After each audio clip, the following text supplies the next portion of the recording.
রাজধানীর মিরপুর ১০ নম্বর গোল চত্বরে বিক্ষোভে উত্তাল হয়ে উঠেছে পুরো এলাকা। পল্লবীতে শিশু রামেশাকে ধর্ষণ ও হত্যার ঘটনায় জড়িতদের দ্রুত বিচার ও সর্বোচ্চ শাস্তির দাবিতে সড়ক অবরোধ করেন বিক্ষুব্ধ জনতা।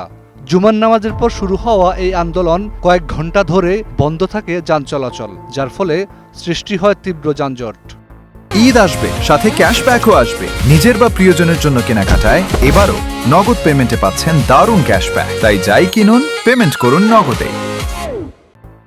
এ সময় বিক্ষোভকারীরা জাস্টিস ফর রামেশা, ফাঁসি চাই সহ বিভিন্ন স্লোগান দিতে থাকেন। তাদের অভিযোগ, দেশে বিচার প্রক্রিয়ার দীর্ঘসূত্রতার কারণে এমন নৃশংস ঘটনা বারবার ঘটছে। তাই তারা দ্রুত তদন্ত শেষ করে প্রকাশ্যে দৃষ্টান্তমূলক শাস্তির দাবি জানান।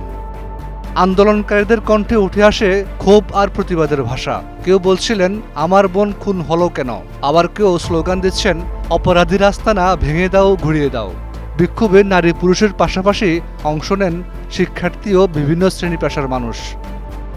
এর আগে বৃহস্পতিবার রাতেও মিরপুর ১০-এ অবরোধ করে প্রতিবাদ জানানো হয়। ওই সময় পুরো এলাকা যান চলাচল বন্ধ হয়ে পড়ে এবং সাধারণ মানুষের ভোগান্তি তৈরি হয়। তবে বিক্ষোভকারীরা জানান, বিচার না হওয়া পর্যন্ত তারা আন্দোলন চালিয়ে যাবেন। এদিকে গত ১৯ মে রাজধানীর পল্লবীর একটি বাসা থেকে ৭ বছরের শিশু রামেশা আক্তারের মরদেহ উদ্ধার করে পুলিশ। প্রাথমিক তদন্তে ধারণা করা হচ্ছে তাকে ধর্ষণের পর হত্যা করা হয়েছে। এই ঘটনায় সোহেল রানা ও তার স্ত্রীকে গ্রেপ্তার করেছে আইনশৃঙ্খলা বাহিনী। পুলিশ জানিয়েছে, মামলার তদন্ত দ্রুত এগিয়ে চলছে এবং দোষীদের বিরুদ্ধে কঠোর আইনগত ব্যবস্থা নেওয়া হচ্ছে। এদিকে সামাজিক যোগাযোগ মাধ্যমেও জাস্টিস ফর রামেশা হ্যাশট্যাগে ব্যাপক প্রতিক্রিয়া দেখা গেছে। ডেস্ক রিপোর্ট, একুশে টেলিভিশন।